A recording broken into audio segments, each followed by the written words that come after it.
Yeah, that is what you think it is. If you ride, you're going to get flats. And an ever-evolving issue for me is how to carry the items I need to get air back into my tires so that I am not spending an inordinate amount of time or energy on the side of the road. And since such a big part of cycling is efficiency, how do we make sure we have the air we need, but still making sure that it isn't cumbersome to carry? So recently, when the folks at Cycplus asked if I would be interested in demoing their air inflator series on the channel, I was very intrigued. In today's video, I'm going to do an unboxing. I'm going to talk about some of the differences in terms of features, size, and function.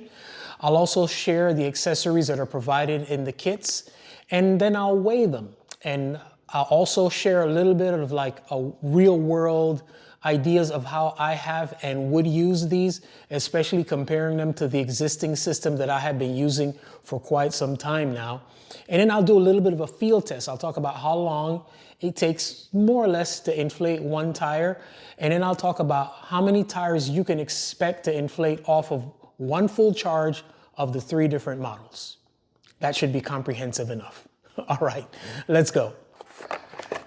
Whoa, product manual.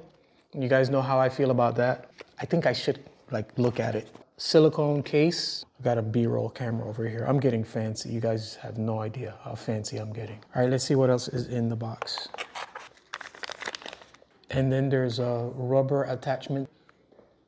USB-C to USB-C.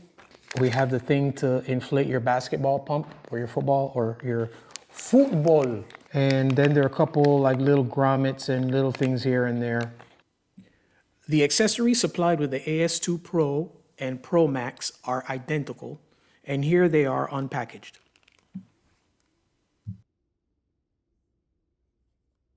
And this one is the medium-sized one, is the AS2 Pro, and this one's a lot small. Wow, that's a big difference in size between those two. But the neat thing about these two, these have a tire gauges. This has all of the same things that the big one has in the accessory pouch. And the little one. Same thing, product manual. Okay. Wow, this is pretty small.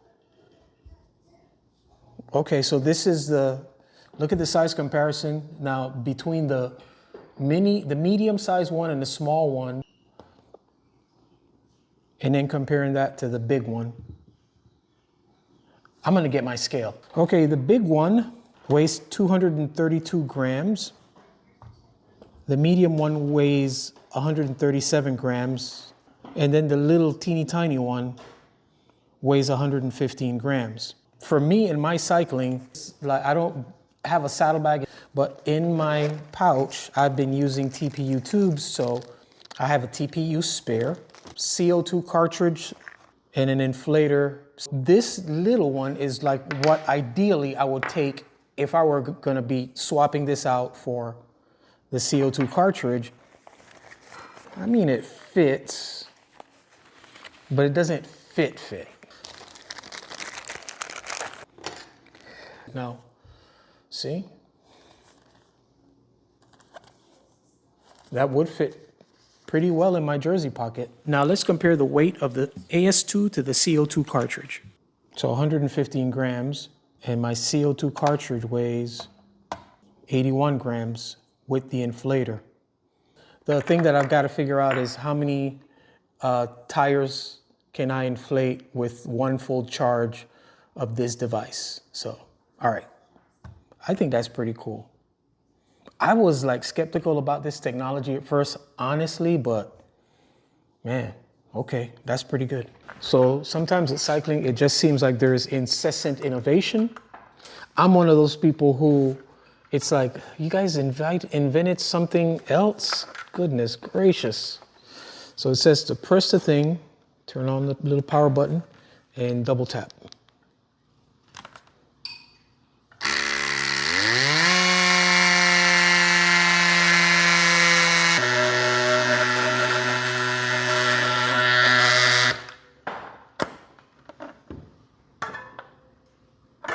That thing got hot. Okay, if you happen to be on team AS2, which is the small one, and you want to inflate a normal butyl tube, simply open up the valve, insert the nozzle, follow the instructions to inflate, you're good to go. However, if you are on team AS2 and you want to inflate a tube that's a TPU tube, this thing gets very hot and it would actually damage the resin that is used to make up the TPU tube. So you would actually need to be on team AS2 Pro if you're dealing with TPU tubes, because then what you do is you'd use the hose that I talked about earlier and this little adapter, and you'd screw that in. Then this portion gets screwed in to the head of the valve. This portion is then screwed in to the nozzle. You follow the instructions and then inflate to the desired pressure. And the heat is taken up by the hose, does not affect the TPU tube. I've tried it that way. It works great. And if you decide for whatever reason that you want to be on team AS2, but you also want to be able to inflate TPU tubes, then what you're going to need to do is you're going to need to replace the nozzle, which they sell separate, to one of these that actually has the female thread on the inside. And then you're also going to need to purchase the hose along with the adapter to do what I just demonstrated, because this actually fits in there and you'd be good to go. Field expertise from Lewis Scott. Aside from the obvious of inflating in the field after a flat, these devices can also serve another really good purpose. That is inflating your tires away from home. I recently flew to Panama to participate in something called the Ocean to Ocean Gran Fondo. I'll actually post a link to that video so that you can check it out after watching this. And because I flew, I didn't travel with CO2 cartridges or a suitable pump to inflate my tires once I arrived at my destination. Instead, I used the AS2 Pro as my main inflator, and I carried the AS2 as part of my flat kit. Once I got my bike rebuilt, I was able to inflate both tires on a single charge with the AS2 Pro. Worked great. As devices go, I would consider this to be a game changer. It is amazing in terms of what it does, in terms of the size, the practicality, and like I say, being able to make sure that we have the air that we need once we take care of a flat to be able to go on our merry way. Now, in terms of the capacity of this device to be able to inflate our tires, I inflated a 28 millimeter tire and I used all three devices on a full charge. On the AS2, I was able to get 2 full charges and then 1 charge where the tire just felt a little bit too soft. I wouldn't ride that way. Keep in mind the AS2 does not have a gauge, so I was doing the field tests. So on 2 of them, I was like, this is good enough to ride. And then when it stopped, what it gave me on the 3rd pump, I was like, there's no way that I'd be riding that. On the AS2 Pro, I was able to get 3 full inflations at 80 PSI and then 1 at 65 before it pittered out. And then on the AS2 Pro Max, I was able to get 4 full inflations at 80 PSI and then 1 at 50 PSI. In fact, it really started dying on that 5th run, where it's kind of like going back and forth between 49 and 50 PSI. It started going really slow. It didn't start smoking or anything like that. But I felt sorry for it and kind of like just shut the whole operation down at that point. So if you go to Cycplus's website to purchase these devices, you can use the discount code Lewis, I know, very original, and you'll get 5% off your purchase. Now, it doesn't cost you anything more. It just gives the channel a kickback to help us to continue to produce the content that we have been producing.